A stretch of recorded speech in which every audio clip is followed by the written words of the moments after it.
And now, ladies and gentlemen, from the heart of the Inland Empire, right here in sunny Southern California, it's Robert Cardoza Live, where we talk about politics, money, and you. This is the intersection of business and politics. And now here's your host, Robert Cardoza. And welcome aboard. I am Robert Cardoza. You're listening to Robert Cardoza Live on the street at the intersection of business and politics. And boy, have we got a show just packed with stuff for you today. A lot of stuff in the news, a lot of stuff that we researched for you. And of course, we'll be doing the tribute to the late, great Paul Harvey and the rest of the story. But first off, I want you to know that on today's show, we're going to discuss what's in the news. New legislation, the IRS loses. And I am going to do that new segment that I just talked to you about. The rest of the story, the tribute to the late Paul Harvey. And of course, the story today is going to be the music that made him cry. And then, of course, our special segment will be with John LaFave. Sean and I are going to be talking about healthcare and on the series Geared for Wellness. I think we're going to talk about what actually being healthy is all about. But before we get to the news, I want you to know that at 3:01 p.m. Pacific time, it is currently 70 degrees here in the heart of the Inland Empire in sunny Southern California. Well, it's on its way down to 49 degrees, but it is beautiful. I went for a nice walk out there today, and it was just magnificent. I just loved it. Well, I want to do the 10 things that you need to know for today, Tuesday, and we've abbreviated them so we can get to 10 items that you need to know, and then we'll get a little bit more in depth. But first off, your daily look at late breaking news, upcoming events, and the stories that'll be talked about today, Tuesday, and tomorrow as well. First up is Sanders thinks the Democratic convention could be messy. Well, no kidding. In an exclusive Associated Press interview, the candidate pushes the party to adopt his progressive agenda, but adds democracy is not always nice and quiet and gentle. Boy, gives you an idea what's going on. And an officer is cleared of all charges in the Freddie Gray case. Edward Nero remains on desk duty and still faces a departmental probe that could result in disciplinary action. Then Obama banishes Vietnam War vestige by lifting the arms embargo. Activists say the president is being too quick to gloss over serious human rights abuses in his push to establish warmer ties with Hanoi. And the Iraqi leader cites early success in the push to retake Fallujah. The operation to wrestle the city from Islamic extremists promises to be one of the toughest challenges yet for the country's security forces. And who sought to influence the study on brain injuries?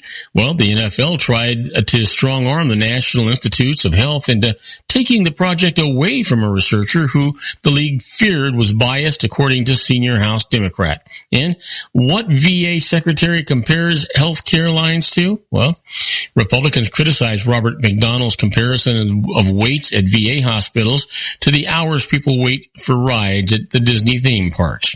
And school threats could be latest in the school swatting. Well, hoaxers allegedly used proxy servers to anonymously threaten schools online or in phone messages with electronic voices to trigger a huge police response. And left-leaning candidate wins Austria presidency. European mainstream parties join Austrian supporters of Alexander Van der Bellen in congratulating him on his victory over Norbert Hofer. And where Angelina Jolie is going to teach? Well, the Oscar-winning actress and activist is appointed a visiting professor at the London School of Economics. And then finally, why FIFA fires the finance director. Marcus Katner is sacked after an internal investigation revealed he got irregular bonus payments worth millions of dollars. Yeah.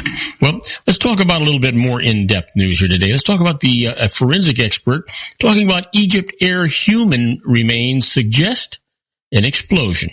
Human remains retrieved from the crash site of Egypt Air Flight 804 have burn marks and are very small in size, suggesting an explosion on board may have downed the aircraft in the East Mediterranean, a single Egyptian forensics official said today. The logical explanation is that an explosion brought it down, the official told the Associated Press. Now, the official, who was part of the Egyptian team investigating the crash that killed all 66 people on board the flight from from Paris to Cairo early last Thursday, has personally examined the remains at a Cairo morgue.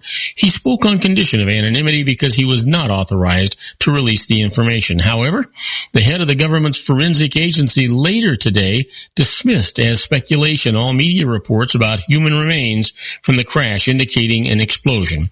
Whatever has been published is baseless and mere assumptions, Hasham Abdelhamed told Egypt's state MENA news agency. You know, a statement from the government's investigative committee also warned media outlets to be cautious about what is published to avoid chaos and spreading false rumors and damaging the state's high interests and national security. Man, it just goes on and on, doesn't it? Yeah. Well, Bill Cosby, is ordered to stand trial in the sex case. Boy, isn't it about time? Well, here's the deal. She called him Mr. Cosby and considered him a trusted friend and mentor. But 20 minutes after Bill Cosby offered her 3 blue pills and told her to take them with the wine that he had set out, Andrea Constand's legs began to wobble like jelly. Her eyes went blurry and her head began to throb. Cosby helped her to a couch in his living room, where she later realized he violated her as she lay helplessly in a stupor, she told police in 2005. Today, a judge ordered the 78-year-old Cosby to stand trial on sexual assault charges on the strength of Constand's decade-old police statement, sparing the former Temple University employee the need to testify at the preliminary hearing. Cosby could get 10 years in prison if convicted in the case, the only criminal charges brought against the comedian out of the barrage of allegations that he drugged and molested dozens of women over 5 decades. He is free on $1 million bail. Yeah, go figure, right? You know what? It's in the final drive. Obama seeks better relations with U.S. foes. In his final stretch as president, Barack Obama is driving the United States toward friendlier relations with long-standing adversaries, working to consign bitter enemies with Vietnam, Iran, Cuba, and Myanmar to the history books. Though the reconciliations have been years in the making, Obama hopes he can prove the benefits of his softer approach before he hands control to an uncertain successor in January. Defiant cries of being naive by his opponents have only strengthened his conviction that the U.S. must release itself from a U.S. versus them, or an us versus them mentality forged during wars that ended decades ago. The quest for resolution was on display this week in Hanoi, where Obama lifted an arms sales embargo and had stood as one of the last remnants of the Vietnam War and the deep freeze that persisted until the two nations restored relations in 1995. You know, it is about time that we move on, don't you think? Sure, I think so. Well, Clinton and Sanders make an all-out blitz in the California primary. Hillary Clinton and Bernie Sanders dueled for support ahead of California's presidential primary on Tuesday, as the Vermont senator showed few signs of backing off as he sought to boost his long-shot odds for the nomination. Sanders' campaign launched a $1.5 million ad buy in the state and announced that it would seek a recanvass in last week's Kentucky primary, where he trailed Clinton by less than 0.5%. The recanvass, which is not a recount, involves reviewing the election results, but is unlikely to change the results or the awarding of the delegates. Now, don't go away. We've got to take a short, brief break. When we come back, it's Trump's turn, right? We're going to say Trump says the decision to seek donations followed a GOP request. I'll tell you all about that right after these brief messages. Don't go away. We got a lot of news for you today. If you want to increase your client base and sales, then consider this, the Relationship Building Network at RBN. Given the current economic conditions and challenges, we all need to work smarter, make smarter decisions, invest our hard-earned dollars where it'll yield the best return for our investment. Many business professionals claim that the most effective networking group in Orange County is RBN. No other networking group or organization can offer what RBN offers. Make every year your best year. Join RBN and start reaping the benefits today. You know, nearly 3,000 businesses have joined RBN and experienced those benefits. Why join RBN? It's one group. It's one membership. It's no renewals. It's all through Orange County. RBN is a freestyle networking group. No mandatory attendance, no restrictions, no rules, and no penalties. Call them at 949-830-5776 or go to their website at rbninfo.com. That's 949-830-5776. If you've ever dreamed of having your own business to make your life secure, you know Water's Edge Wineries might be just the ticket. In 2004, their founder, Ken Lineberger, created the first winery franchise in California. It was a new concept with all of the functionality of a traditional winery, but without the vineyards. They purchase high-quality grape must from one of the largest winemaking companies in the world. Then they craft each wine carefully and bottle it right at their location. The winery was built to satisfy consumer demand for wine by the bottle and by the glass, but still kept the element of allowing customers to bottle their own custom vintage. Now, they're opening urban wineries across the United States under the brand Water's Edge Wineries. If you've ever dreamed of owning your own winery, it may be in reach right now through Water's Edge Wineries. Just give them a call at 909-468-9463, extension 700. That's Water's Edge Wineries, 909-468-9463. Have you ever found yourself caught between a rock and a hard place? The law offices of Blomberg, Benson, and Garrett might be just the answer for you. The attorneys of Blomberg, Benson, and Garrett have been serving the Inland Empire since 1989. They're dedicated to the aggressive litigation of civil, criminal, and real estate matters. Over the years, they have recovered tens of millions of dollars for their clients. The firm's practice specializes in litigation of personal injury, accident, slip and fall, real estate, and criminal law cases. The firm provides clients with the care, accuracy, and dedication of experienced attorneys. Blomberg, Benson, and Garrett is located at 10300 4th Street, Suite 150 in Rancho Cucamonga, California. They've been providing the Inland Empire residents with outstanding legal services for over 25 years. They look forward to providing you with aggressive legal representation. Call them at 909-945-5000, where you can talk to a person, not a machine. That's 909-945-5000, the law offices of Blomberg, Benson, and Garrett. And now let's get back to our show where we talk about politics, money, and you. And I am Robert Cardoza. You're listening to Robert Cardoza live on the street at the intersection of business and politics. And we're talking news. Well, you know what? Trump says the decision to seek donations followed a GOP request. Well, Donald Trump holds his first presidential fundraisers this week. The events directly benefit his campaign, but he doesn't see it that way. Trump insists that his about face from self-funding candidate to one who relies on donors is happening only at the request of the Republican National Committee. The RNC really wanted to do it, and I want to show good spirit, Trump said in a phone interview with the Associated Press, because I was very happy to continue to go along the way I was. Trump's self-funding has been a point of pride, a boast making its way into nearly every rally and interview. The billionaire businessman lent his campaign at least $43 million, enough to pay for most of his primary bid. By self-funding my campaign, I'm not controlled by my donors, special interest, or lobbyists. I'm working only for the people of the United States, he wrote on Twitter in September. With this week's fundraisers, a small gathering today in Albuquerque, New Mexico, and a large $25,000 per head dinner tomorrow in Los Angeles, Trump gains hundreds of thousands of campaign dollars, but loses his ability to accurately assert that he is free from the shackles of outside donors. You know what?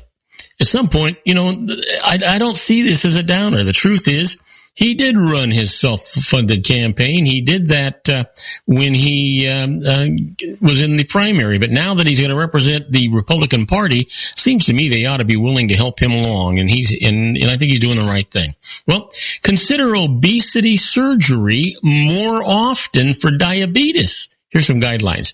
New guidelines say weight loss surgery should become more routine treatment option for diabetes, even for some patients who are mildly obese. Obesity and type 2 diabetes are a deadly pair, and numerous studies show stomach shrinking operations can dramatically improve diabetes. But today's guidelines mark the first time the surgery is recommended specifically as a diabetes treatment rather than as obesity treatment with a side side benefit and expand the eligible candidates. The recommendations were endorsed by the American Diabetes Association, the International Diabetes Federation, and 43 other health groups, and published in the journal Diabetes Care. We do not claim that surgery should be the first-line therapy, cautioned Dr. David E. Cummings, an endocrinologist at the University of Washington and senior author of the guidelines. But as standard care often isn't enough, it's time for something new. Here are some of the things to know.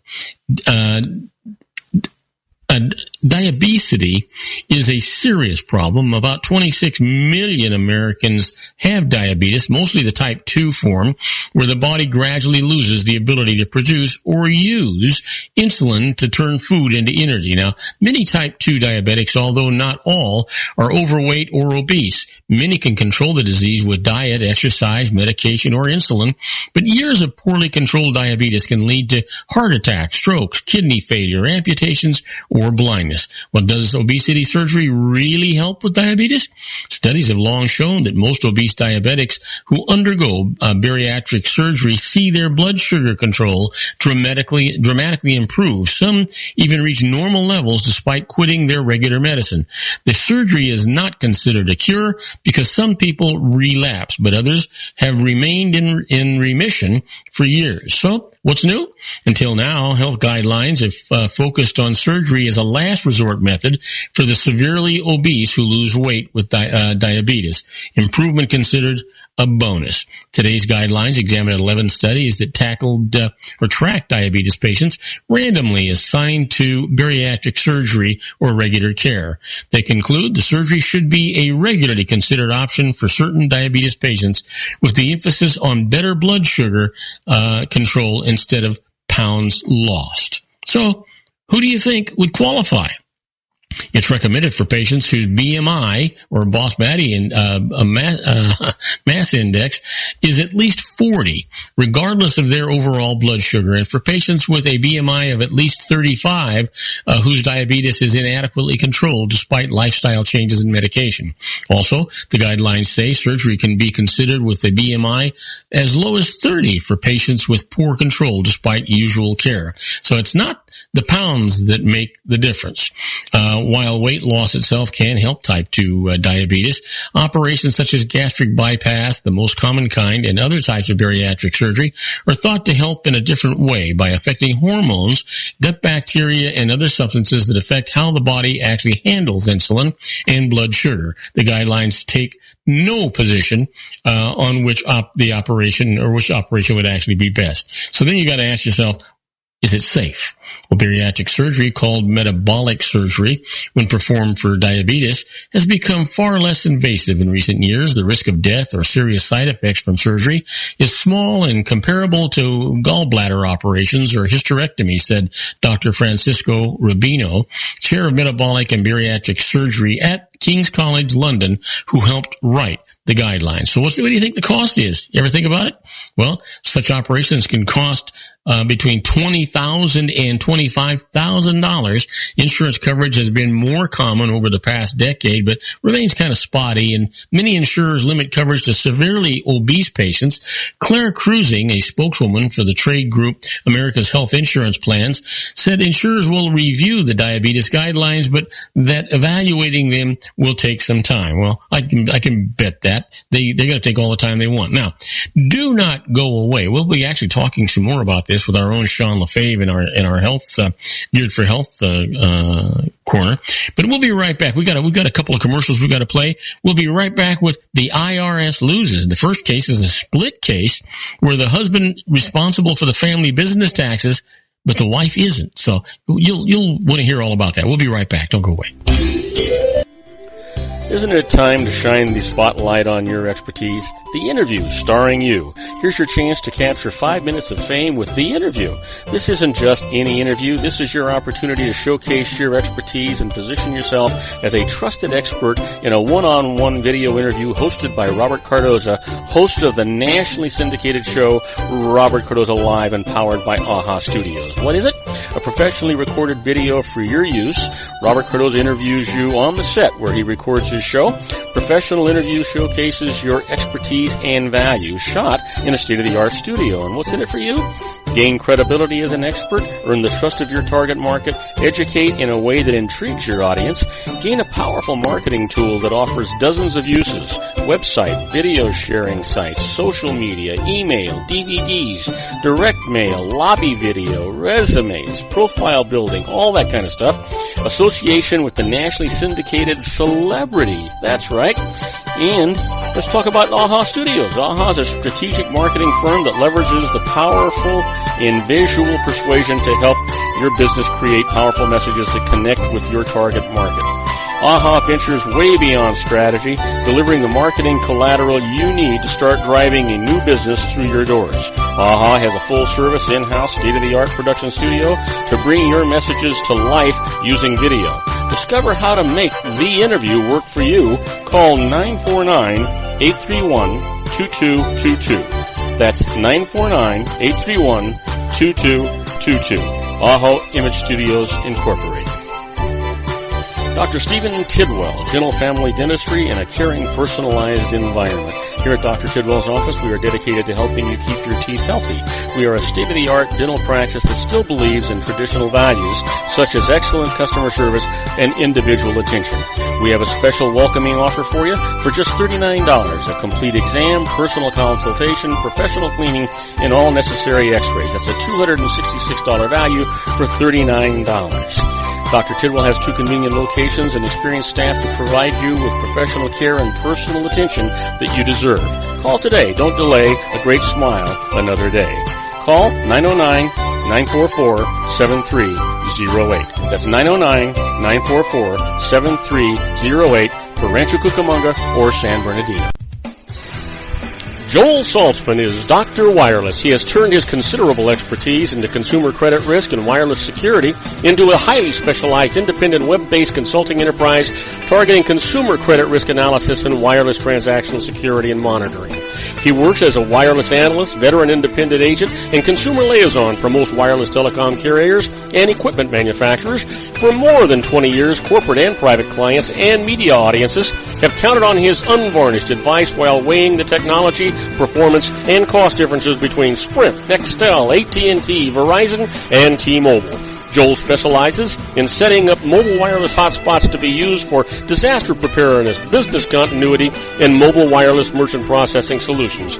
Call Dr. Wireless at 310-400-4900 or go to his webpage at drwireless.com. Again, call 310-400-4900 or his webpage at drwireless.com. You'll be glad you did. And now, back to our show.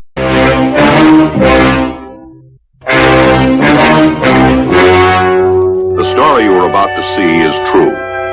The names have been changed to protect the innocent.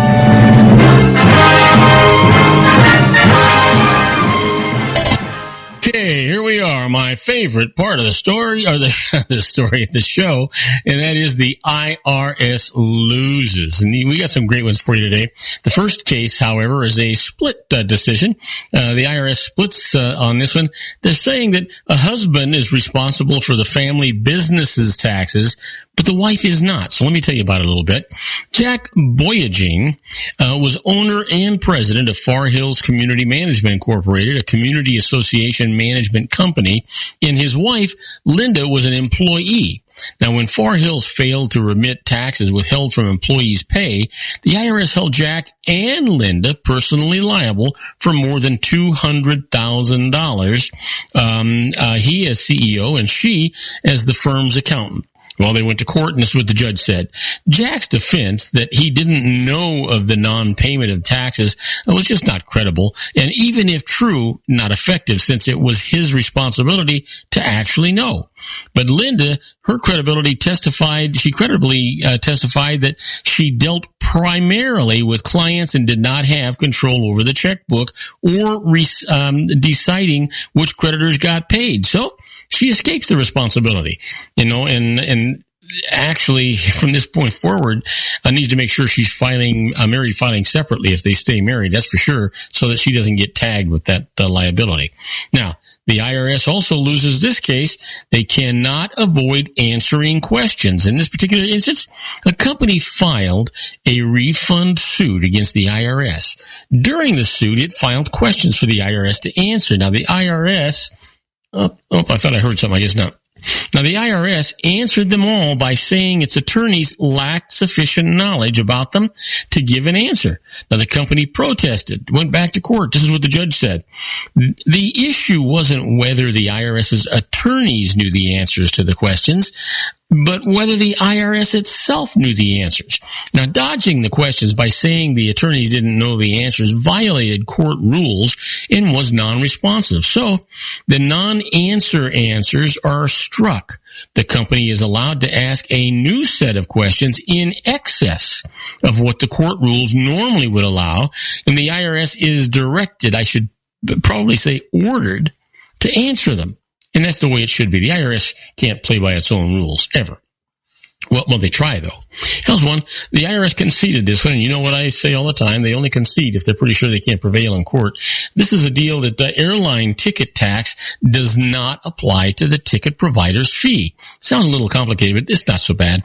A business sells airline tickets to travelers. It buys them from airlines in arm's length transactions, charges their cost to the travelers, and adds its own fee. Here are the issues. Who is responsible for the airline ticket tax, which is a percentage of ticket price and does not apply to the business's fee? Well, the IRS ruling, the business is independent, not an agent for the airline. It does not provide transportation, but only facilitates the purchase of taxable transportation. So, the tax is owed by the traveler and is to be collected and remitted by the airline, not the agency, on the cost of the ticket alone and not on the agency's fees. Makes sense, doesn't it? Sure it does. I'll tell you something else that makes sense. That's the case for the IRS conceded, because they want to make sure they're going after the deep pockets. The agency sometimes wouldn't be able to pay these things and would get them into a lot of trouble. But the airlines, much bigger, and they don't want trouble with the IRS at all. Well, you've heard me talk about being a fly on the wall when the IRS is doing things. That's where we're at right now with this segment that we call Inside the IRS, very much like the Twilight Zone.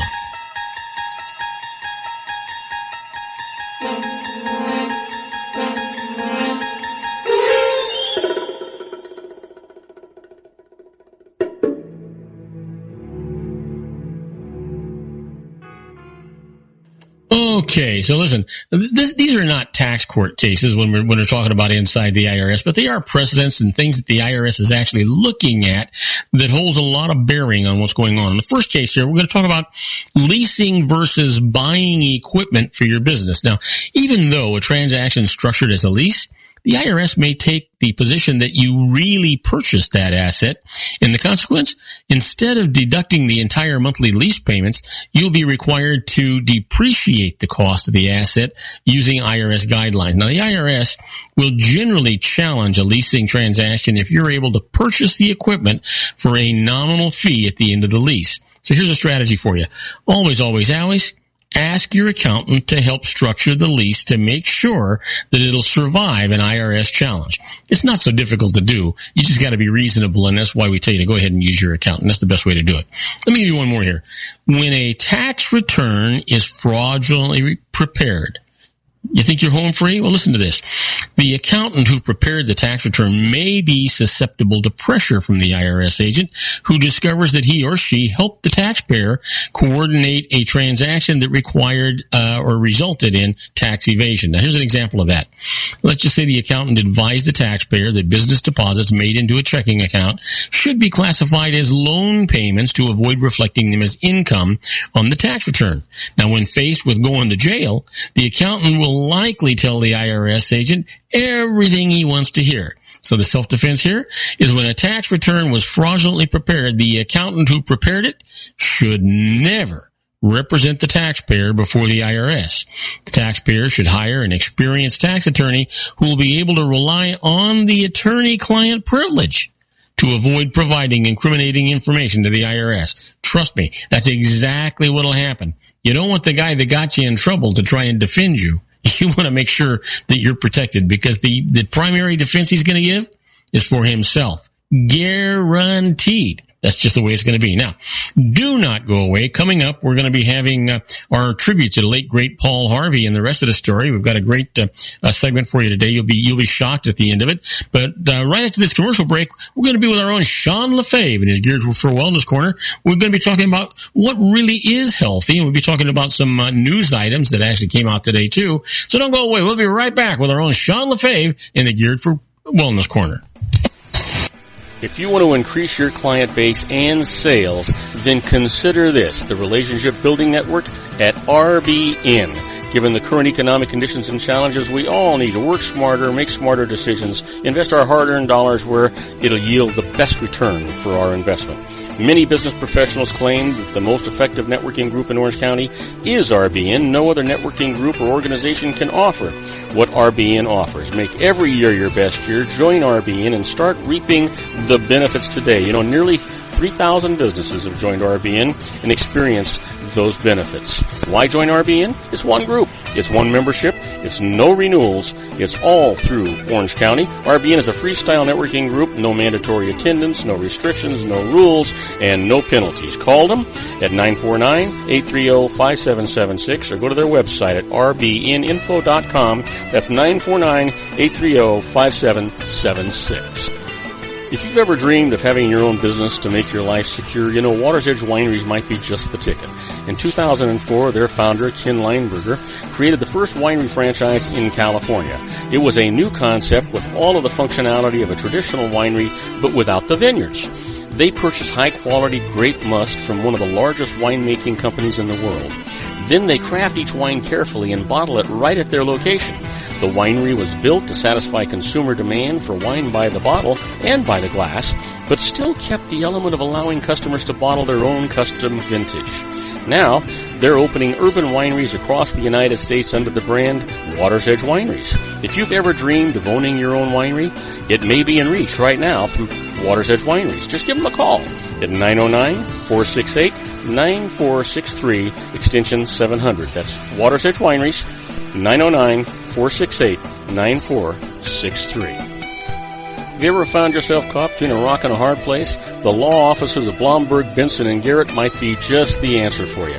The attorneys of Blomberg, Benson, and Garrett have been serving the Inland Empire since 1989. They're dedicated to the aggressive litigation of civil, criminal, and real estate matters. Over the years, they have recovered tens of millions of dollars for their clients. The firm's practice specializes in litigation of personal injury, accident, slip and fall, real estate, and criminal law cases. The firm provides clients with the care, accuracy, and dedication of experienced attorneys. Blomberg, Benson, and Garrett is located at 10300 4th Street, Suite 150 in Rancho Cucamonga, California. They've been providing the Inland Empire residents with outstanding legal services for over 25 years. They look forward to providing you with aggressive legal representation. Call them at 909-945-5000, where you can talk to a person, not a machine. That's 909-945-5000, the law offices of Blomberg, Benson, and Garrett.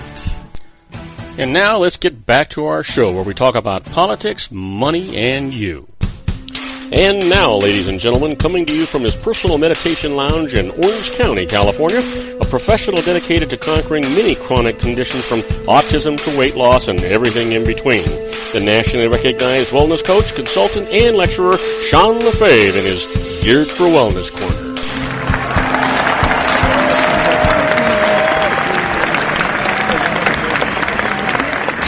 And I am Robert Cardoza. You're listening to Robert Cardoza live on the street at the intersection of business and politics. We're at 3:34 p.m. Pacific time, currently 71 degrees here in the heart of the Inland Empire in sunny Southern California. It's on its way down to 52 degrees. And if you're listening to us on our globally syndicated network, in New York City, it's 68 degrees and overcast. In Chicago, Illinois, wow, 89 degrees and mostly cloudy, which means humid, guys. That's sweaty, humid stuff.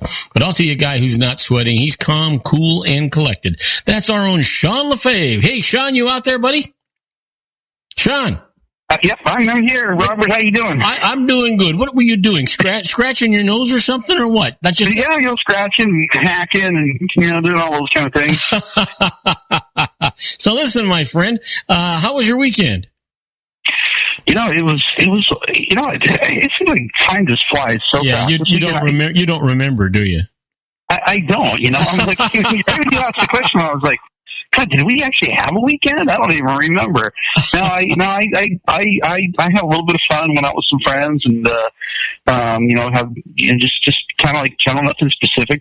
Just did some work, and I think I worked more than anything this weekend, which is probably why I'm not remembering it, because the days just blur off. I don't know what it is. Last week or two, my days have been all messed up. I did your radio show last week with you. I think it was Thursday. Yeah. Then I had to ask somebody that I was like, what is today? They're like, it's Thursday. I was like, oh yeah, that's right. I just did my radio show. But, I don't know why I've been messed up on my days, but this weekend was just a regular weekend, nothing super spectacular, but it went by just in a flash. Well, that's a good thing, right?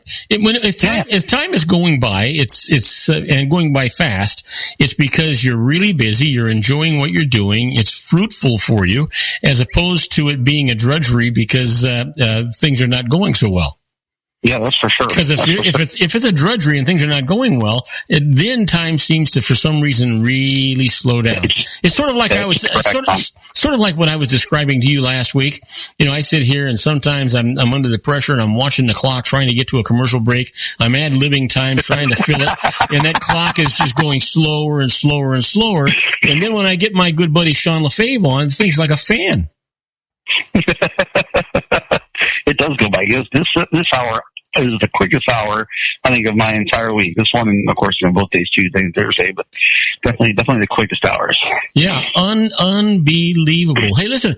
How was your weekend? I had a great weekend. Last Friday was my wife's birthday, so I took her out for a nice dinner, and then on Sunday, our kids took both of us out because my wife's birthday is on the 20th. Mine's on the 25th. And so the kids took us out for a really nice Italian meal on Sunday, and it was just really terrific. It was my wife and I and our kids, our grandkids, my son's fiance. They're getting married in Hawaii next month, which is a good deal. Oh, wow. And so it was terrific. And then my I've told you before, my granddaughter, Riley Logan, who goes to NYU, you worry about him being 3,000 miles away and that kind of stuff. She's carrying a 3.9 grade point average at NYU, especially in concentrating on journalism. Wow. Isn't that great? And then, of course, my other grandson, Jake, graduates from Cal Poly, I think next week, actually. Wow, the San Luis Obispo Cal Poly? Yeah. Yeah, I love that area. I absolutely love my parents used to live up in San Luis Obispo. They lived there for years, or either in San Luis Obispo or in Pismo Beach, right next to it. Oh yeah, yeah. That whole area, I just love it up there. If the weather there was like it is here in Orange County, I'd probably be living there. It's just San Luis Obispo is a neat town. It's got a kind of a good mix. It's obviously it's a college there, so it's got that college town feel. Yeah. But they've got a lot of agriculture, so there's a real kind of cowboy feel to the town, and then they've also got a little bit of a hippie kind of culture going on too. And so there's this blend of different cultures going on, and they all seem to get along really well. And they've got a great farmers market on Thursday nights. It's just absolutely huge. It's massive, and it's a lot of fun, and there's just a lot of things to do around there. Hey, let me ask you, because you brought this up, let me ask you, because I haven't, but I wish I had. Here where we live is a place called Victoria Gardens. It's a wonderful recreation of an old town, but they shut down the traffic on Fridays or on Saturdays to have a farmer's market. And I've always thought, gee, what a perfect time to go buy, fruits and vegetables and all the different things that are there, because it probably can't get any better or any fresher than that, and then just go straight home and start cooking, right? Yeah. Yeah, typically farmers markets tend to have you can't just blanket trust all of them, but if you wanted to just blindly shop, that's the place to do it. but for the most part, they tend to be maybe not necessarily organic. A lot of the growers that grow their own fruits and vegetables there, they're not certified organic because to get certification is very expensive. Mm-hmm. And they may still grow their stuff in what is called an organic method. But I hate that term organic. That shouldn't even exist. The word, like, say, I'm eating organic fruits and vegetables. It should just be, I'm eating fruits and vegetables. The other stuff, it should be called chemical laced fruits and vegetables. Like the stuff that's grown with garbage, that should be labeled something with like the word garbage on it. And then the stuff that's organic should actually just say fruit or vegetable. Yeah, well, I wasn't thinking so much with regard to organic or non-organic. I was just thinking in terms of its actual freshness. It's got to be just. Oh yeah, it's fresh because it's local. Yeah. You're not getting stuff that literally. I know that Walmart has huge farms in China of all places, and they grow their food there, and then of course it's picked, packaged, and then shipped on a boat over to the United States and then trucked across the country. So that's like far from fresh. It's not even close. Well, not only that, when you get to the farmer's market, they're usually within 50 miles of you, and it's all fresh. Well, yeah, just the thought of it coming from China and using the words organic, I would be thinking, what kind of fertilizer are they really using with 2 million people? Well, actually, and that's funny because with you mentioned that, because with the Walmart's organic section, which does come from China, it is supposedly grown organically using the right kind of fertilizers and all that. But the problem is the area around where they grow their produce for their organic fruits and vegetables is just a chemical wasteland. They have acid rain, they have the whole bit. So the stuff coming from there, yes, it's grown in an organic method, but it's also laced with all kinds of chemicals and pollutants and everything else. So it's just growing your stuff in China is just never a good idea anymore. China is such a polluted country. Yeah. Yeah. Hey, listen, we were going to define some health issues today, and we got a lot of time. Not a problem. Did you happen? I forget if I sent it. I sent you a number of things today, but one of the things that I noticed, and it says it came in 31 minutes ago, so I didn't send it to you. It says that Washington and California are suing over pelvic mesh implants. It says that they're suing Johnson & Johnson, and today saying that for years the company misrepresented the risks of vaginal mesh implants that it sold to repair pelvic collapse. Now, are they saying that this mesh actually holds the pelvis together? I'm not quite sure. I've heard of that too, where they're suing over this. It's like it's some sort of a transvaginal mesh.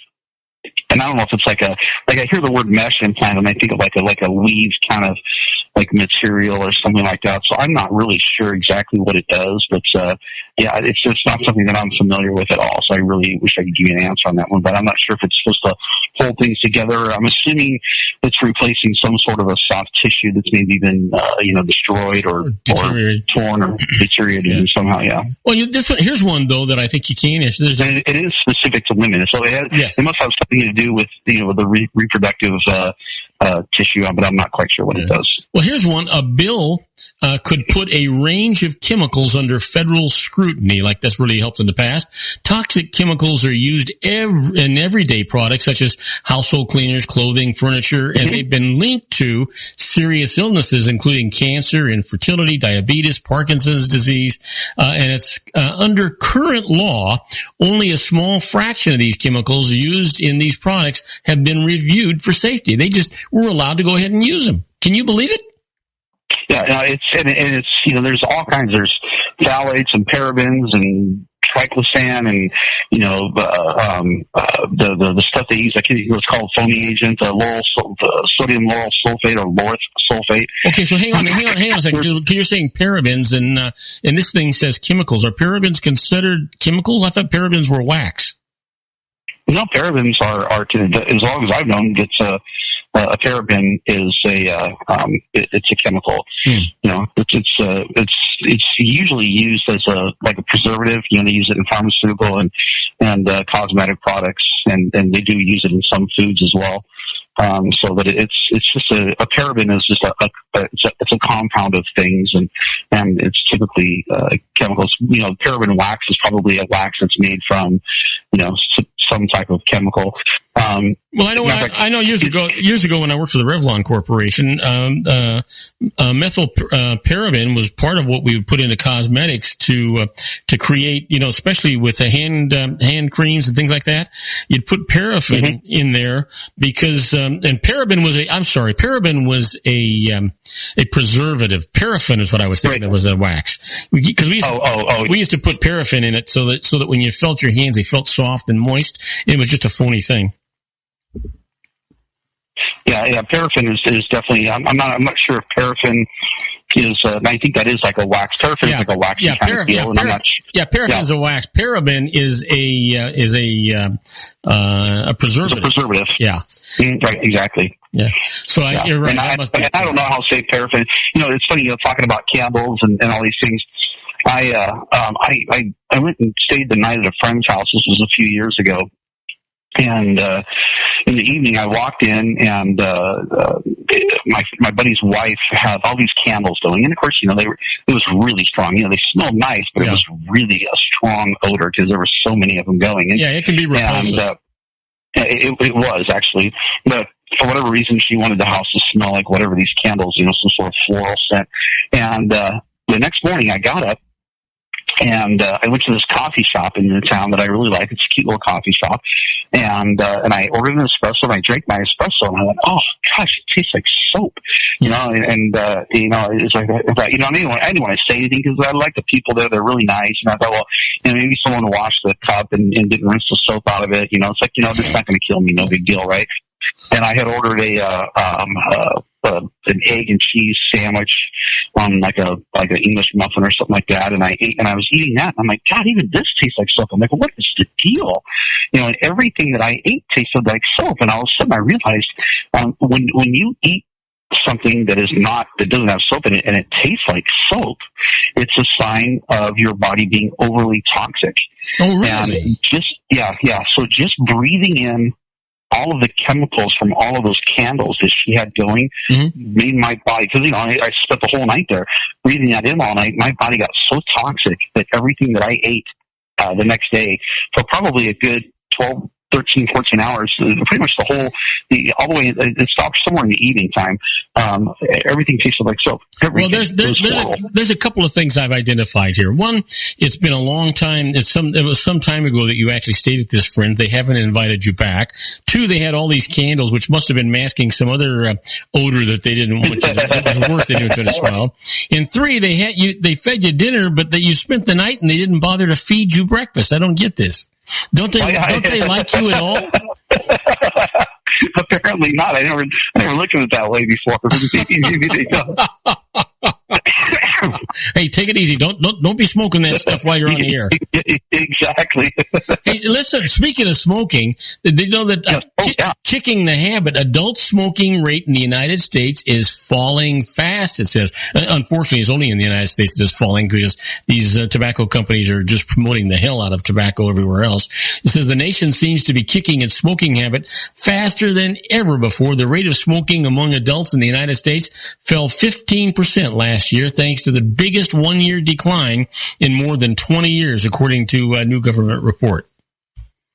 Yeah, and I wonder if they consider vaping. Is that considered still smoking, or are they consider people who do just vaping only and don't actually smoke cigarettes? Are they still smokers? It's interesting because the picture that's tagged to this headline is of a guy vaping.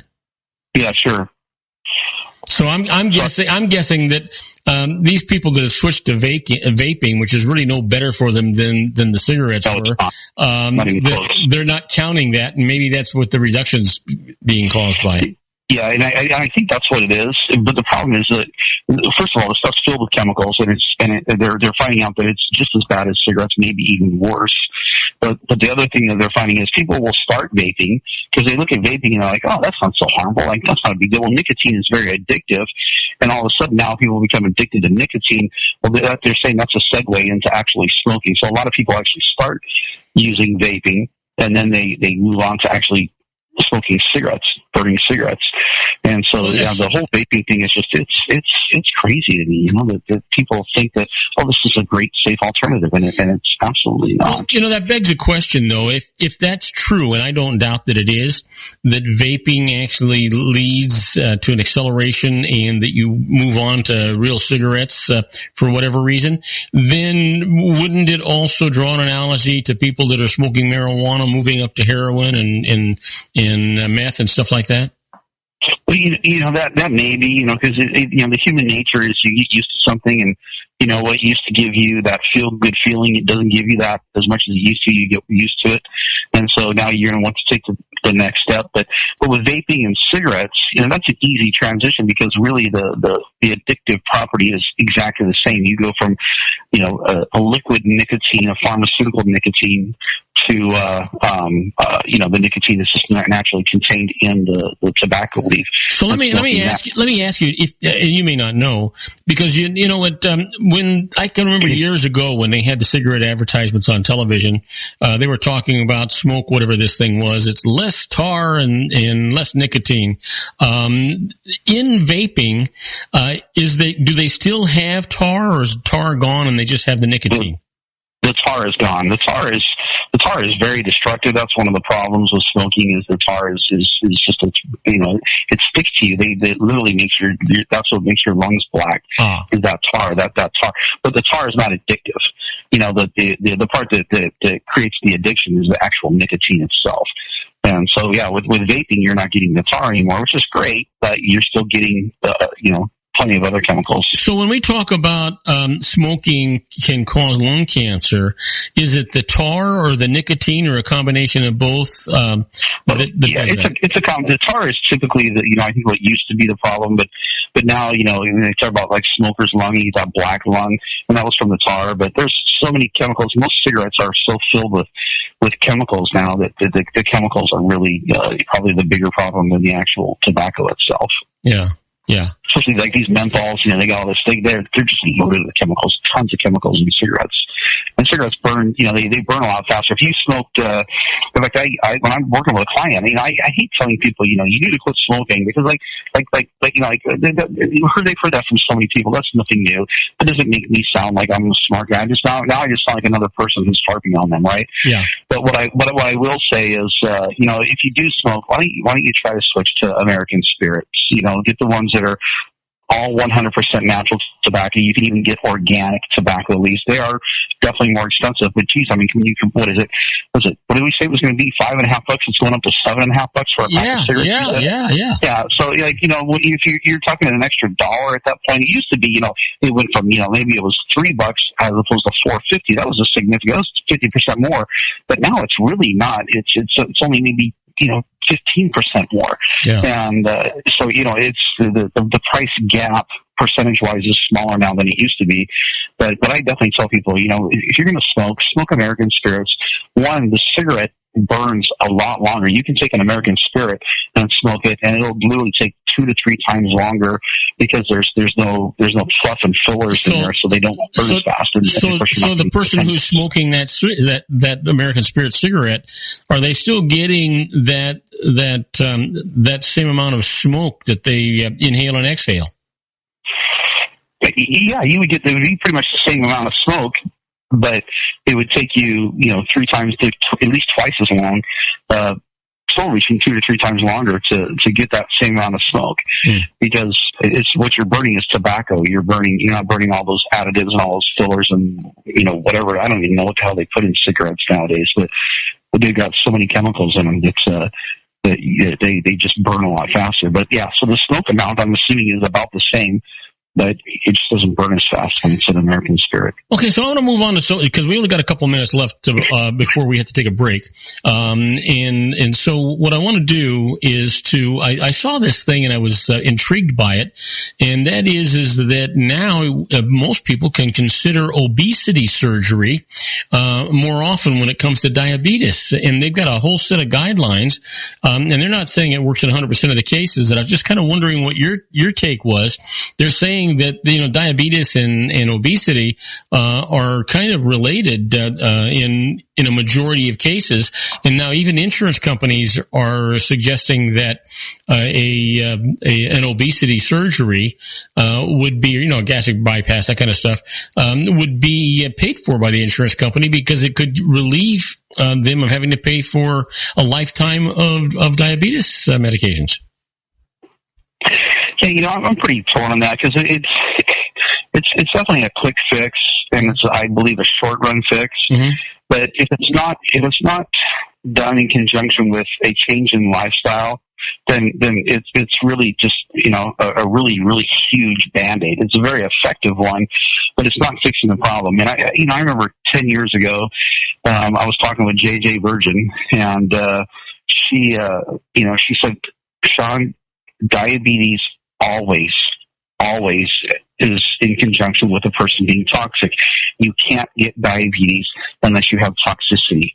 And when she first said that, I'm like, oh, you gotta be kidding me. Come on, that's not true. Like, it's certainly, there's a bit, but the research has shown that in order to become diabetic, you can be overweight, you can eat lots of sugar, you can do all kinds of things, but to actually truly be diabetic, but what you need is you need to have cells that are so toxic that it creates a state of inflammation, and now you actually lose the ability to utilize insulin. Those hormone receptors on the cells are so blunted because of inflammation that your body can't even utilize the insulin available to it. So what would a person who believes in holistic treatments, what would they use as opposed to a dramatic surgery like that to get the body to be able to process sugar like that then?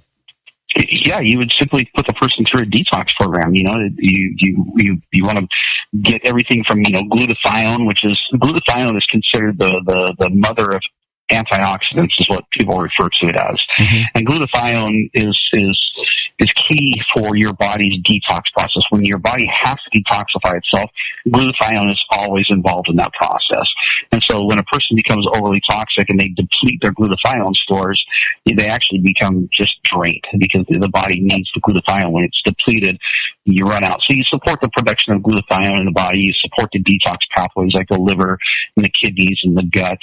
And, there's certain types of nutrition you'll use. There's certain kinds of, chelators that you can use to pull the toxins out of the body. There's different, maybe activated carbon, a good quality, highly activated carbon to pull toxins out of the gut. But to really truly fix diabetes, you've got to cleanse the body. The body has got to get cleaned out. And that's not going to happen with this, this gastric bypass surgery or whatever it's called. They call it obesity surgery now, yeah. but I think it was the gastric bypass where they basically close off half of your stomach. Your body literally has your stomach is I think even less than half its normal size, so you just can't eat as much. And sure, it's just a form of starvation is all it really is. And yeah, it's gonna short run fix the problem, but long run you're still gonna have the issue of your body is toxic, there's a chronic state of inflammation, and these things aren't being addressed. They're not going to the root causes. I was watching a show years ago, and I started getting excited because these doctors were on there and they were talking about, what we need to do to fix these problems. Okay, stop there because we're a minute over, and we'll continue with that when we come back from this commercial break. Okay. All right. We're talking to our own Sean LaFave in the Geared for Wellness Corner. We're talking about gastric bypass surgeries, and Sean is giving us some insight into the real way to not maintain, but to manage the diabetes and the cleansing of the toxicity of your body. We'll be right back. Don't go away. Isn't it time to shine the spotlight on your expertise? The Interview, starring you. Here's your chance to capture 5 minutes of fame with The Interview. This isn't just any interview. This is your opportunity to showcase your expertise and position yourself as a trusted expert in a one-on-one video interview hosted by Robert Cardoza, host of the nationally syndicated show Robert Cardoza Live and powered by AHA Studios. What is it? A professionally recorded video for your use. Robert Cardoza interviews you on the set where he records his show. Professional interview showcases your expertise and value, shot in a state-of-the-art studio. And what's in it for you? Gain credibility as an expert, earn the trust of your target market, educate in a way that intrigues your audience, gain a powerful marketing tool that offers dozens of uses, website, video sharing sites, social media, email, DVDs, direct mail, lobby video, resumes, profile building, all that kind of stuff. Association with the nationally syndicated celebrity. That's right. And let's talk about AHA Studios. AHA is a strategic marketing firm that leverages the powerful and visual persuasion to help your business create powerful messages that connect with your target market. AHA ventures way beyond strategy, delivering the marketing collateral you need to start driving a new business through your doors. AHA has a full-service, in-house, state-of-the-art production studio to bring your messages to life using video. Discover how to make the interview work for you. Call 949-831-2222. That's 949-831-2222. AHA Image Studios, Incorporated. Dr. Stephen Tidwell, Gentle Family Dentistry in a caring, personalized environment. Here at Dr. Tidwell's office, we are dedicated to helping you keep your teeth healthy. We are a state-of-the-art dental practice that still believes in traditional values, such as excellent customer service and individual attention. We have a special welcoming offer for you for just $39, a complete exam, personal consultation, professional cleaning, and all necessary x-rays. That's a $266 value for $39. Dr. Tidwell has 2 convenient locations and experienced staff to provide you with professional care and personal attention that you deserve. Call today. Don't delay. A great smile another day. Call 909-944-7308. That's 909-944-7308 for Rancho Cucamonga or San Bernardino.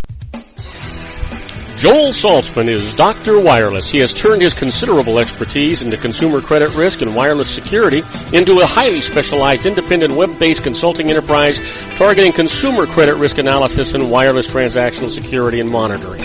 He works as a wireless analyst, veteran independent agent, and consumer liaison for most wireless telecom carriers and equipment manufacturers. For more than 20 years, corporate and private clients and media audiences have counted on his unvarnished advice while weighing the technology, performance, and cost differences between Sprint, Nextel, AT&T, Verizon, and T-Mobile. Joel specializes in setting up mobile wireless hotspots to be used for disaster preparedness, business continuity, and mobile wireless merchant processing solutions. Call Dr. Wireless at 310-400-4900 or go to his webpage at drwireless.com. Again, call 310-400-4900 or his webpage at drwireless.com. You'll be glad you did. And now, back to our show. And I am. If you want to increase your client base and sales, then consider this, the Relationship Building Network at RBN. Given the current economic conditions and challenges, we all need to work smarter, make smarter decisions, invest our hard-earned dollars where it'll yield the best return for our investment. Many business professionals claim that the most effective networking group in Orange County is RBN. No other networking group or organization can offer what RBN offers. Make every year your best year. Join RBN and start reaping the benefits today. You know, nearly 3,000 businesses have joined RBN and experienced those benefits. Why join RBN? It's one group. It's one membership. It's no renewals. It's all through Orange County. RBN is a freestyle networking group. No mandatory attendance, no restrictions, no rules, and no penalties. Call them at 949-830-5776 or go to their website at rbninfo.com. That's 949-830-5776. If you've ever dreamed of having your own business to make your life secure, you know Water's Edge Wineries might be just the ticket. In 2004, their founder, Ken Leinberger, created the first winery franchise in California. It was a new concept with all of the functionality of a traditional winery, but without the vineyards. They purchased high-quality grape must from one of the largest winemaking companies in the world. Then they craft each wine carefully and bottle it right at their location. The winery was built to satisfy consumer demand for wine by the bottle and by the glass, but still kept the element of allowing customers to bottle their own custom vintage. Now, they're opening urban wineries across the United States under the brand Water's Edge Wineries. If you've ever dreamed of owning your own winery, it may be in reach right now through Water's Edge Wineries. Just give them a call at 909-468-9463, extension 700. That's Water's Edge Wineries, 909-468-9463. Have you ever found yourself caught between a rock and a hard place? The law offices of Blomberg, Benson, and Garrett might be just the answer for you. The attorneys of Blomberg, Benson, and Garrett have been serving the Inland Empire since 1989. They're dedicated to the aggressive litigation of civil, criminal, and real estate matters. Over the years, they have recovered tens of millions of dollars for their clients. The firm's practice specializes in litigation of personal injury, accident, slip and fall, real estate, and criminal law cases. The firm provides clients with the care, accuracy, and dedication of experienced attorneys. Blomberg, Benson, and Garrett is located at 10300 4th Street, Suite 150 in Rancho Cucamonga, California. They've been providing the Inland Empire residents with outstanding legal services for over 25 years. They look forward to providing you with aggressive legal representation. Call them at 909-945-5000, where you can talk to a person, not a machine. That's 909-945-5000, the law offices of Blomberg, Benson, and Garrett. And now let's get back to our show where we talk about politics, money, and you. And I am Robert Cardoza. You're listening to Robert Cardoza live on the street at the intersection of business and politics. And you know what? I owe you an apology. Sean just let me know. I'm sure it's because his mom let him know that I forgot. Well, it's more than just my mom. Yeah, I forgot to turn my encoders on after the last commercial break, and you and I had that long conversation. And I don't know what the heck went on, but here's the good news. The good news is that when I actually post this thing for international use, I recorded everything we did, so I will replace our gap with the recording. So I apologize to everybody for that. You know, I could just say I'm just getting old, and sometimes there's so many buttons to push around here. I just forget, and I forget to push my own buttons. So anyway, Sean, we'll get those things out and let everybody know that if they have our app, and I hope they do have our app, that shortly after we go off the air, I will have edited this thing, and the entire show will be back on there with everything that they missed that you had to say. So are we back live now? Yeah, we're back live. All right, cool. So for those who aren't listening to the recording, before Robert and I had the best conversation ever. It was awesome. But excuse me. Yeah, we were talking about fevers and stuff, and now, what's basically we're talking about really what health is and where health comes from, and talking about how having a fever is actually a healthy function of the human body, but unless, of course, it gets to be too high, it starts getting up to 106 or 107 or something like that. That fever is there to, as we said just at the break time, it's there to kill something, to kill off a foreign invader in your body, bacteria, viruses, some sort of a living organism that's in your body that doesn't need to be there or shouldn't be there because it's going to damage you if it lives. And so the body will literally cook it to death. When the fever gets above, I think it's 103. Of course, everyone has a spleen. We all hear about the spleen, and no one really kind of seems to know what the spleen does. It's kind of one of these ubiquitous sort of organs that we just know is there, and people get it damaged from physical trauma or whatever. But when your body temperature gets too high, or when it gets above 103, when it's trying to cook off something severe, it actually stores the nutrition, your body's nutrition. It's really crazy how it has, and it will store it all in the spleen. It'll pull nutrition from the other parts of the body, store it in the spleen, and hide it from these foreign invaders so that they can't feed. So now it's cooking them, and at the same time, it's also starving them as well. And I'm telling you, human body, it's crazy. How pretty amazing, how it works. It is very amazing. So we have a spleen, and the spleen has a very, very important function. And so when someone has a damaged spleen, their spleen has to be removed, for surgically because of some sort of a trauma. You can live without your spleen, but it does affect your body's ability to fight off invaders. It affects your immune system. So yeah, the human body is it's unbelievable. So when you have a healthy body, everything functions the way it does, and everything from inflammation. There's healthy inflammation because the body needs to protect it. The body creates inflammation to kind of tighten things up because there's damage, and without that inflammation, things are gonna fall apart basically. Because there's some sort of a damage that's going to create a dysfunction. So the body will swell up it'll cause inflammation. Like with your ankle, you twist your ankle, and or say sprain your ankle, you tear that connective tissue in your ankle, and your ankle swells up. Well, what it does is it holds everything tight together until that connective tissue is able to heal itself, and then the swelling goes back down. And so swelling, even inflammation is a good thing. It's a healthy response to a physical trauma. So just because we get things, anti-inflammatories are just so overused. They're because inflammation has a good purpose, but when you're in a chronic state of inflammation, that's a different story. That means that there's a problem, there's something going on, you need to address it, and that's when things like diabetes, are going to take over, or leptin receptors, any type of hormone dysregulation typically is a response to some sort of chronic inflammation. And that's when you start getting long-term issues. But most of the inflammation you're talking about is microscopic. It's stuff that you wouldn't see, you wouldn't notice. It's internal and biological, as opposed to an external injury, swelling of the bone or the muscle tissue, stuff like that you're talking about that is caused so that it'll actually promote healing of the damage that you did, right? Right. Yeah. So exactly. And even the stuff that's chronic is still trying to protect.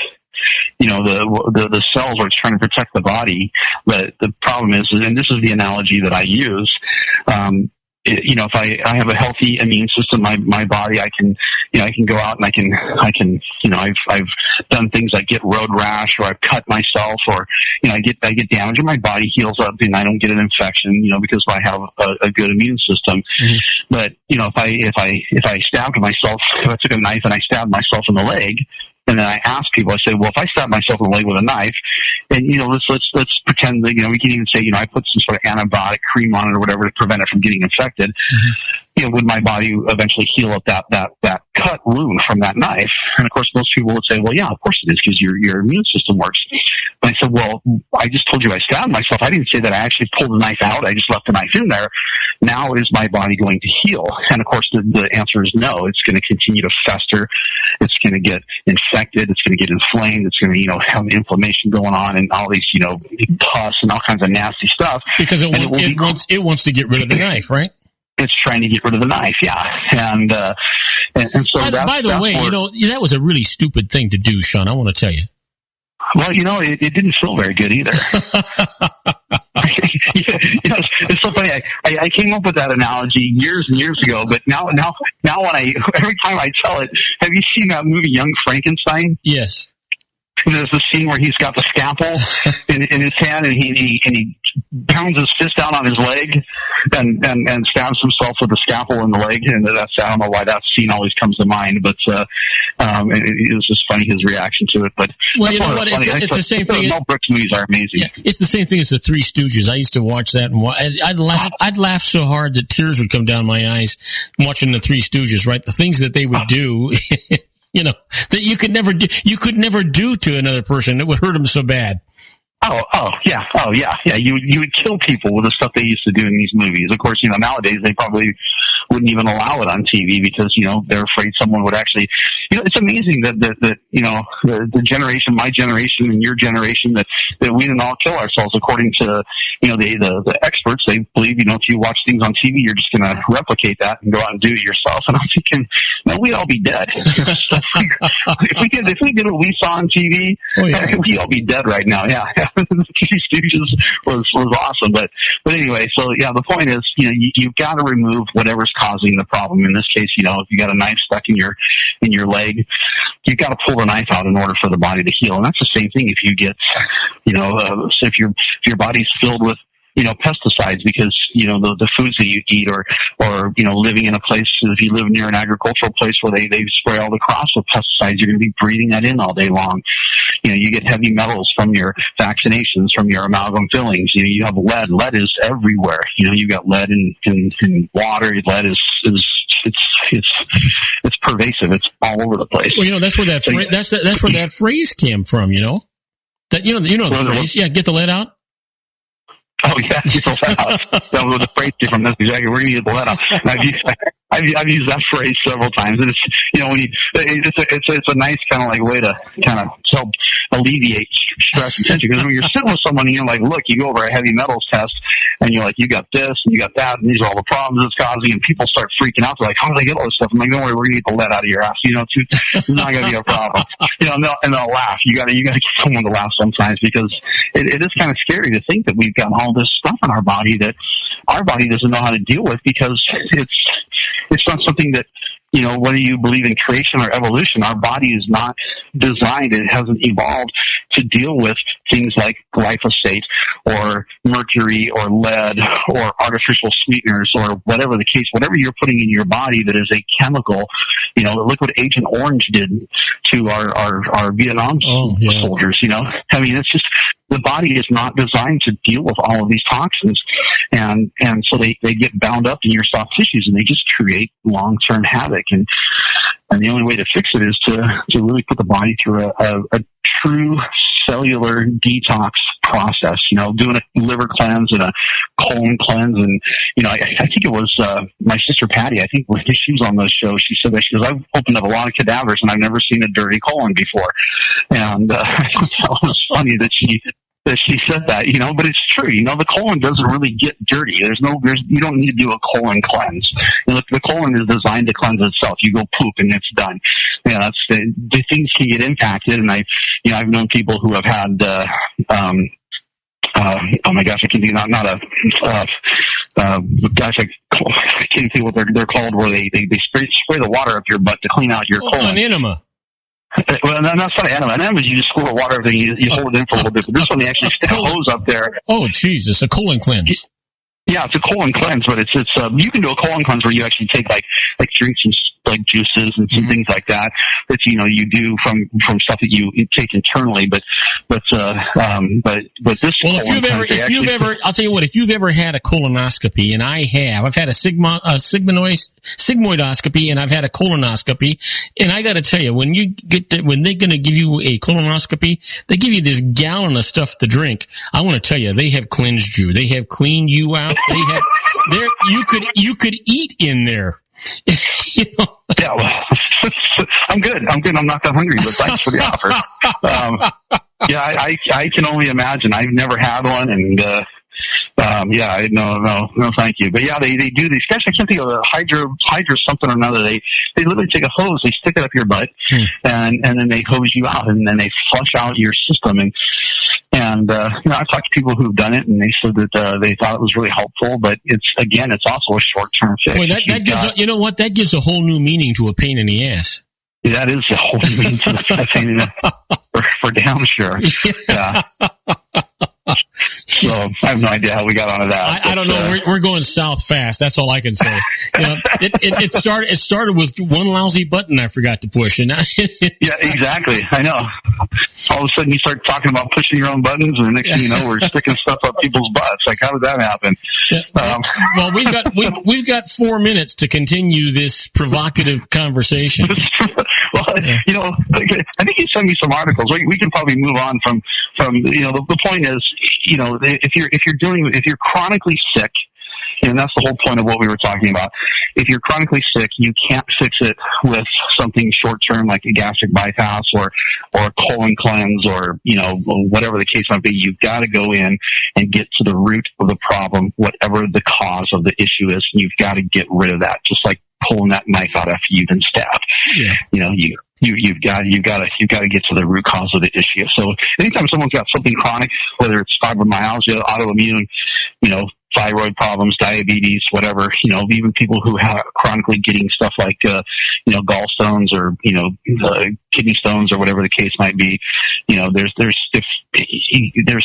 issue going on. There's an alkalinity issue. There's a toxicity issue. There's something, you know, something that's got to be fixed. So it's always go back to the root cause. So, you know, you did send me an article that I thought was interesting. We were talking about smoking and how smoking has gone down. Uh-huh. But you also sent an article by that talked about the European Union lift its suicide warning off of Pfizer smoking cessation pill. And I thought that was really interesting. You know, I don't know why they would lift it, It doesn't make any sense to lift it because having the law there didn't hurt anything. Yeah, it doesn't hurt anything to have it, and the drug certainly hasn't changed. And I've actually talked to people who have done this. They've used these drugs, and what they are is they're literally an anti-anxiety pill is what they really are. Yeah, but Sean, they had that drug labeled for 7 years. There's got to be a reason it was labeled for 7 years. Who got paid off to take that down? That's exactly it. Someone had to get their wallet fattened in order to have that removed off of there, because there's no reason to take it off at all. Yeah. What these drugs do is, like I said, they're an anti-anxiety med. It doesn't have anything to do with smoking. What it does is, and the people I've talked to who've taken them, they all say the same thing, is you just don't care.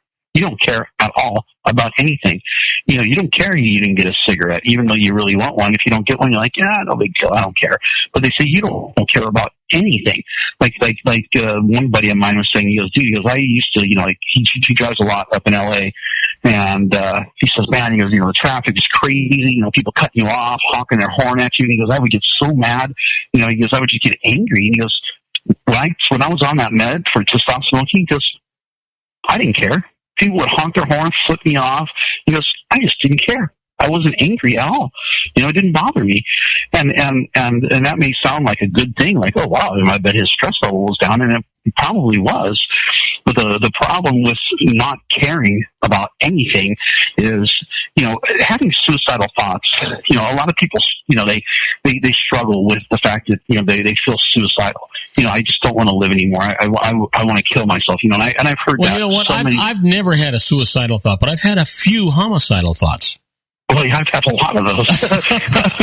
but I would say most those are probably even more common. I think, especially with this election going on this year, I think those are rampant right now. Oh, yeah. Well, you know what? Actually, with the election going on now and the choices we have, we're probably going to have both thoughts. We're going to have both homicidal and suicidal.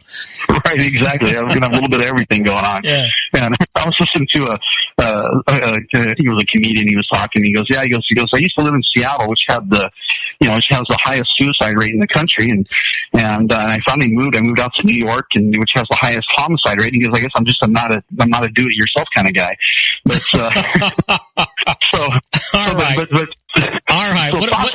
all right. Hey, I'm sorry, but we need to talk about what we're going to talk about on Thursday. Are we done? We're done. We're done. Can I wrap up the suicide thing? Give me like 20 seconds. You got it.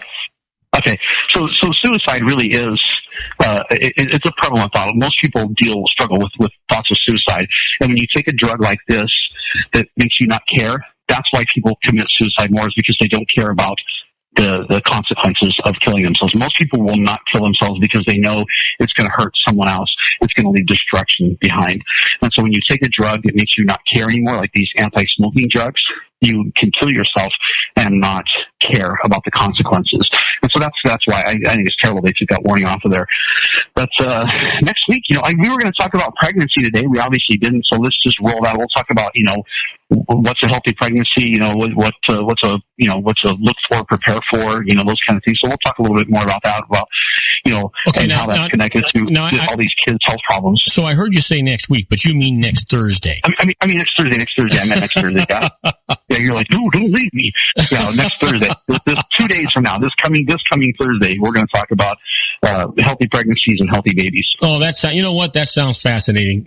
Sean, I love talking to you. This thing goes by so fast, it's unbelievable. And I can't tell you the number of emails I've got here that I don't want to read, and I'm sure it's because I was off the air for a few minutes. Anyway, my friend, you have a great couple of days. We'll talk to you on Thursday. In the meantime, stay safe, stay happy and healthy, and make everybody's life better because you're in it, will you? Same to you, Robert. I appreciate it. Thanks. All right, buddy. You take care. And the rest of you folks, don't go away. When we come back, we'll be doing the birthdays for the day, the secret daily teaching for your life, the Harvard business tip of the day, and interesting but useless facts. And then coming up later, the tribute to the late, great Paul Harvey and the rest of the story. It's a great story, so don't go away. We'll be right back. Isn't it time to shine the spotlight on your expertise? The interview starring you. Here's your chance to capture 5 minutes of fame with The Interview. This isn't just any interview. This is your opportunity to showcase your expertise and position yourself as a trusted expert in a one-on-one video interview hosted by Robert Cardoza, host of the nationally syndicated show Robert Cardoza Live and powered by AHA Studios. What is it? A professionally recorded video for your use. Robert Cardoza interviews you on the set where he records his show. Professional interview showcases your expertise and value, shot in a state-of-the-art studio. And what's in it for you? Gain credibility as an expert, earn the trust of your target market, educate in a way that intrigues your audience, gain a powerful marketing tool that offers dozens of uses, website, video sharing sites, social media, email, DVDs, direct mail, lobby video, resumes, profile building, all that kind of stuff. Association with the nationally syndicated celebrity. That's right. And let's talk about AHA Studios. AHA is a strategic marketing firm that leverages the powerful and visual persuasion to help your business create powerful messages that connect with your target market. AHA ventures way beyond strategy, delivering the marketing collateral you need to start driving a new business through your doors. AHA has a full-service, in-house, state-of-the-art production studio to bring your messages to life using video. Discover how to make The Interview work for you. Call 949-831-2222. That's 949-831-2222. AHA Image Studios, Incorporated. Dr. Stephen Tidwell, Dental Family Dentistry in a caring, personalized environment. Here at Dr. Tidwell's office, we are dedicated to helping you keep your teeth healthy. We are a state-of-the-art dental practice that still believes in traditional values, such as excellent customer service and individual attention. We have a special welcoming offer for you for just $39, a complete exam, personal consultation, professional cleaning, and all necessary x-rays. That's a $266 value for $39. Dr. Tidwell has 2 convenient locations and experienced staff to provide you with professional care and personal attention that you deserve. Call today. Don't delay. A great smile another day. Call 909-944-7308. That's 909-944-7308 for Rancho Cucamonga or San Bernardino. Joel Saltzman is Dr. Wireless. He has turned his considerable expertise into consumer credit risk and wireless security into a highly specialized independent web-based consulting enterprise targeting consumer credit risk analysis and wireless transactional security and monitoring. He works as a wireless analyst, veteran independent agent, and consumer liaison for most wireless telecom carriers and equipment manufacturers. For more than 20 years, corporate and private clients and media audiences have counted on his unvarnished advice while weighing the technology, performance, and cost differences between Sprint, Nextel, AT&T, Verizon, and T-Mobile. Joel specializes in setting up mobile wireless hotspots to be used for disaster preparedness, business continuity, and mobile wireless merchant processing solutions. Call Dr. Wireless at 310-400-4900 or go to his webpage at drwireless.com. Again, call 310-400-4900 or his webpage at drwireless.com. You'll be glad you did. And now, back to our show.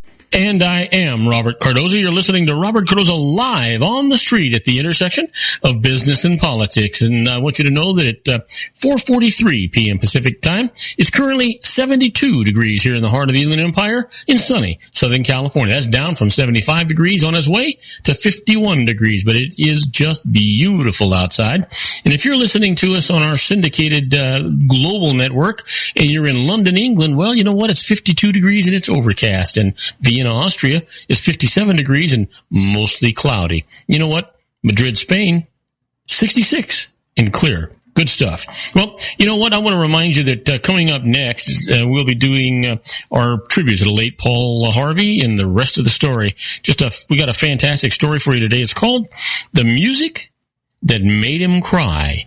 You'll be dumbfounded when you hear it. But right now, let's talk about the Harvard business tip of the day. And the management tip today is, don't get frustrated when a colleague flip-flops. Here's the deal. It can be exhausting to work with a colleague who keeps changing his mind. Just when when we think that something's resolved, we get an email suggesting another direction. How should you respond when this happens? First, pick your battles. Is this a one-off situation or a recurring pattern? What's the impact to the business, the team, and you? And what are the risks in addressing the behavior or not? If you decide to address it, give your colleague the benefit of the doubt. Avoid phrases like, I'm so frustrated by, and instead ask questions like, could you help me to understand what has changed your thinking? Now, through open dialogue to understand the assumptions at play, you can move on to suggestions to remedy the situation. Offer to help the process by saying something like, I'm happy to document what we've discussed to ensure that we have the same understanding and takeaway messages. Document it. Know what's going on. Do what you can to organize everything. Now, let's talk about the secret daily teaching for your life. And you know what? This is all about a positive mental attitude. You heard me talking about this all the time. You do really control whether you're happy or sad, rich or poor, successful or a failure, whether the people around you like you or they don't like you, whether they're happy to see you or not. You decide whether you love your job or you hate it. You decide everything. It's all about a positive mental attitude. Now, the teaching for today is, now that you know the secret, when you see someone who is wealthy, who you will you know that person's predominant thoughts are on wealth and not on scarcity, and that they have drawn wealth to them, whether they did it consciously or unconsciously. They focused on thoughts of wealth, and the universe moved people, circumstances, and events to deliver wealth right to them. The wealth that they have, you have too. The only difference between you and them is that they thought the thoughts to bring the wealth to them. Your wealth is waiting for you in the invisible, and to bring it into the visible, you need to be thinking wealth. Yeah, that is an absolute fact. No question about it. It's really just all up to you. Now, you know what today is? Sure you do. Today is May the 24th, and it's somebody's birthday.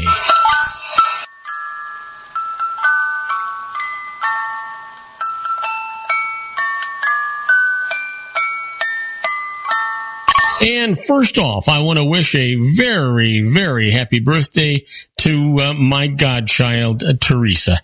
Teresa, this is a monumental birthday for you today. I called you this morning and I talked to you, and I just wanted to let you know one more time how much I really love you, and happy birthday to you. I hope you're having a great time with the family. Well, here's a guy that was born in 1938. He's an actor and comedian well known for his stereotypical portrayals of hippie-era stoners. Happy birthday, Tommy Chong. And here's a guy most everybody knows, born 1941, singer and songwriter. Happy birthday to Bob Dylan. And here's one, born 1945, an actress and the ex-wife of singer and actor Elvis Presley. Happy birthday, Priscilla. And then, born in 1955, a singer and eldest daughter of the late singer Johnny Cash. Happy birthday, Roseanne Cash. Absolutely. Well, what do you think happened today in history? Can you guess? You don't have to guess. I'm going to tell you. On May the 24th, 1830, Mary Had a Little Lamb by Sarah Josefina Hale was published. Didn't know it was that old, did you? 1830. And in 1940, Igor Sikorsky performs the very first successful single-rotor helicopter flight. Yeah. And in 2000, Israeli troops withdraw from southern Lebanon after 22 years of occupation. And finally, in 2001, mountain climbing, 15-year-old Sherpa Timpa Tisseri becomes the youngest person to climb to the top of Mount Everest. Can you imagine? 15 years old. Well, our quote for today comes from Edward Bulwer Lytton. And Edward says, a good heart is better than all the heads in the world. Boy, now there is an understatement. I can tell you that for sure. Well, let's talk about those interesting but useless facts. We've got a lot of them here. Let's deal with a few.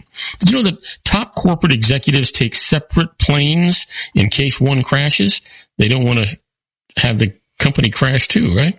Did you know that koalas have large noses that are colored pink or black? Either way. Well, here's one for you. Dismal first-year sales of famous products.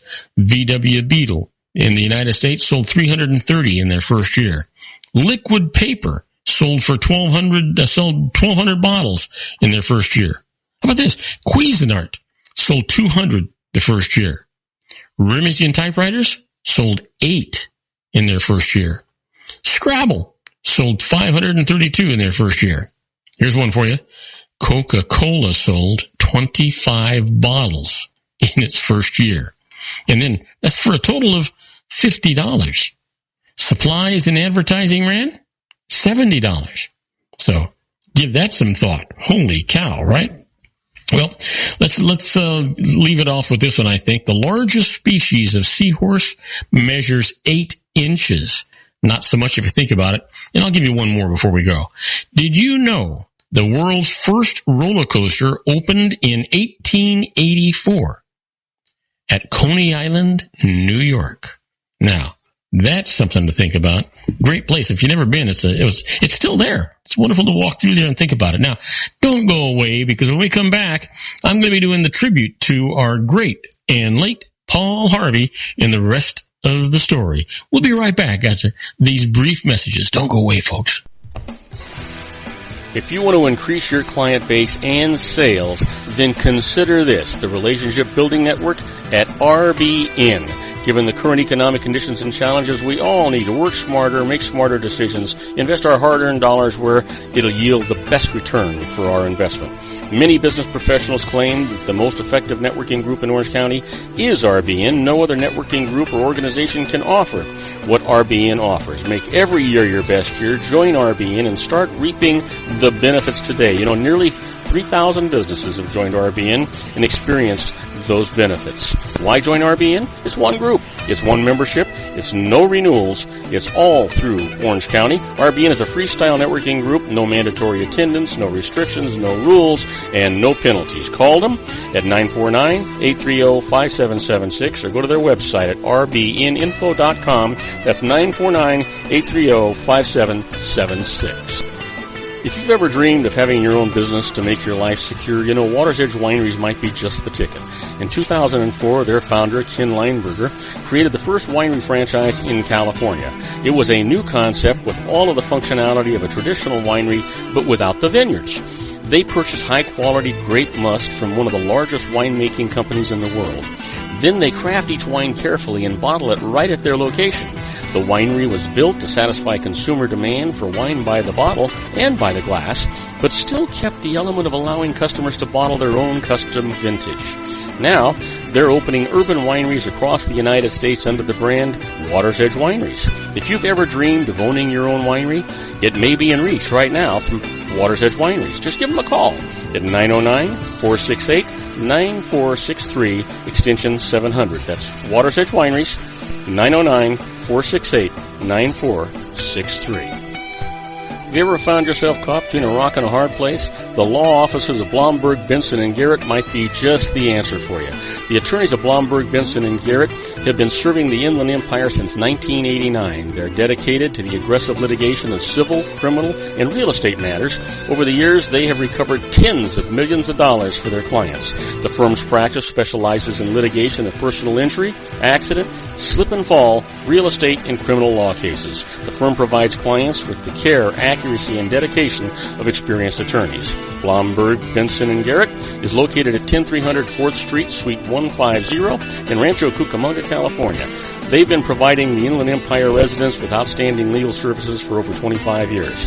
They look forward to providing you with aggressive legal representation. Call them at 909-945-5000, where you can talk to a person, not a machine. That's 909-945-5000, the law offices of Blomberg, Benson, and Garrett. And now let's get back to our show where we talk about politics, money, and you. And I am Robert Cardoza. You're listening to Robert Cardoza live on the street at the intersection of business and politics. We're at 4:53 p.m. Pacific time. Currently 72 degrees here in the heart of the Inland Empire in sunny Southern California. If you're listening to us on our globally syndicated network and you're in Tokyo, Japan, it's 72 degrees, mostly cloudy. In Sydney, Australia, 59 degrees and it's clear. And then in Auckland, New Zealand, it is 61 degrees with a light rain. Now you know what's going on. But you know what? You may know what's going on, but you may not know the rest of the story.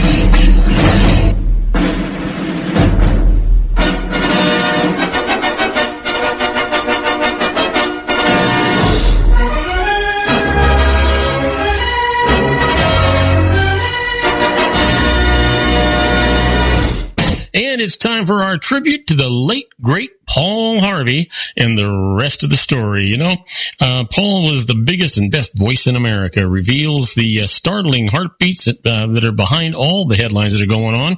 Paul Harvey, one of America's favorite radio and television commentators. He was heard on over 775 ABC radio stations and over 400 foreign stations.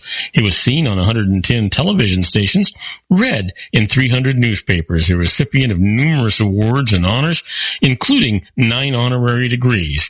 And then he was on the Gallup's polls list of America's most admired men. Well, it's time for our rest of the story here today. And today's story is the music that made him cry. You know, every Sunday night, Rachmaninoff cried. Brilliant composer, conductor, pianist, and Sergei Rachmaninoff, you know what a guy. Despite the dour expression his public saw, he was not an unpleasant fella. And yet, every Sunday night, he cried. Rachmaninoff, his career took him down many musical avenues, and it's interesting to note that pianist Rachmaninoff was especially fond of the violin. His joint recitals with violinist Fritz Kreisler were legendary. Many recordings of their work together survive them. But there was one violinist with whom the great Sergei Rachmaninoff would never play. It was his music that made him, the composer, cry. You see, radio broadcast concerts were not uncommon in that day. Conductor Toscanini gave them.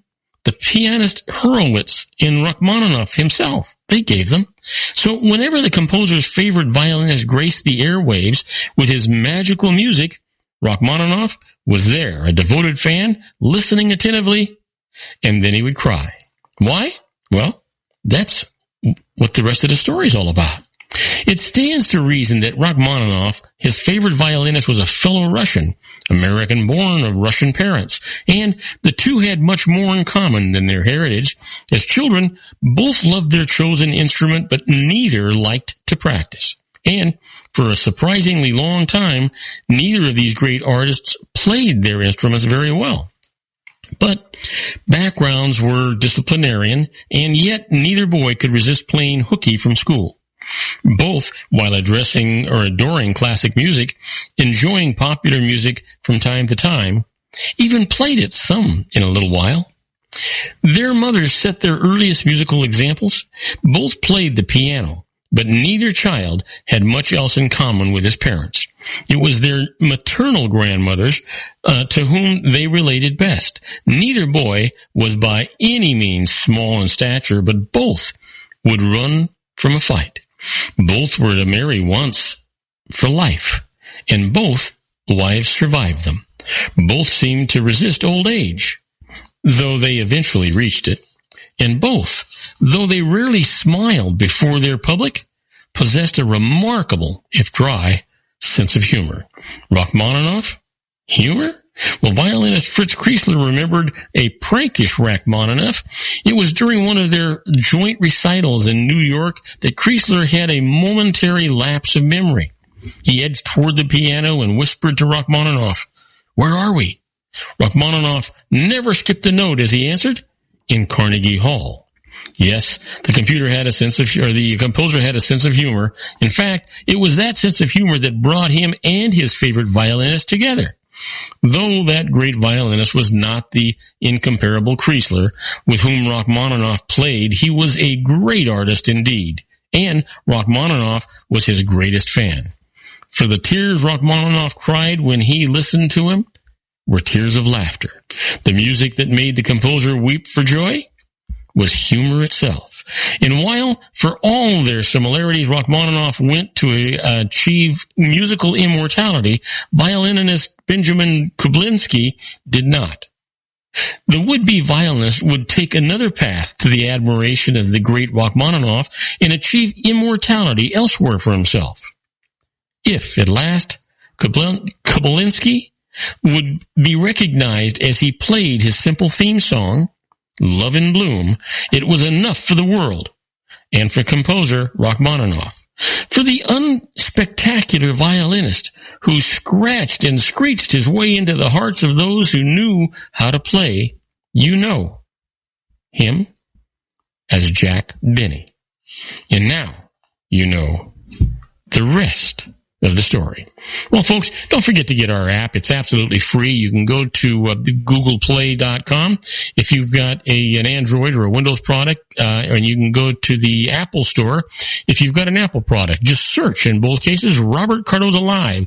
The app is absolutely free to let you listen to our show live, if we're doing it live like we are now, or let you listen to any of the archives at your leisure. And you can even chat with us during the show if you choose to do that. Do yourself a favor, do us a favor, and get that app. Now, on my next show, Joel Saltzman, Dr. Wireless, and I are talking wireless technology news, and I continued our tribute to the late, great Paul Harvey with the rest of the story. Please tell all of your friends about my show here on the RLC Broadcasting Network. That's our show for today. Beginning today, treat everyone you meet as if they were going to be dead by midnight. Extend them all the care, kindness, and understanding that you can muster. Your life will never be the same again. So many of our dreams at first seem impossible, then they seem improbable, and then when we summon the will, they soon become inevitable. You know, the real secret of happiness is to make others believe that they're the cause of it. Robert Cardoza Live is brought to you by blogtalkradio.com every Monday through Friday from 4 p.m. to 6 p.m. Pacific Time. Now, go out and make it a great day. Your host has been Robert Cardoza, the technical advisor, Matchstick Digital, and your executive producer, also Robert Cardoza.